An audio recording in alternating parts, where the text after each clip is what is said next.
Totoo, walang perpekto. Lahat tayo may sablay, yung iba maliit, yung iba naman po malaki. Pero ang tanong, anong gagawin mo kapag ka nagkamali ka? Marami kasi kapag nahuli o pumalpak, mabilis maganap ng palusot. Kasi siya kasi ganito. Pero kapatid, simple lang, tanggapin mo. Acceptance muna bago syempre ang correction.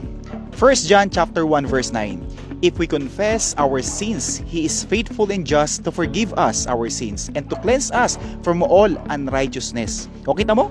Sabi ni Lord, hindi niya sinabi na kung magaling ka magpalusot.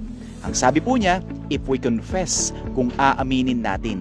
Kaya huwag ka matakot na umamin kapag ka nagkamali ka. Dahil sa Diyos, ang acceptance ng kasalanan ay simula ng transformation.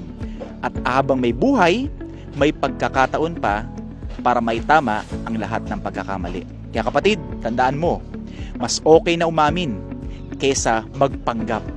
Ang fake na tao, hindi pwedeng i-redeem ng Diyos. Pero ang totoong taong umaamin ng kasalanan, binabago ni Lord.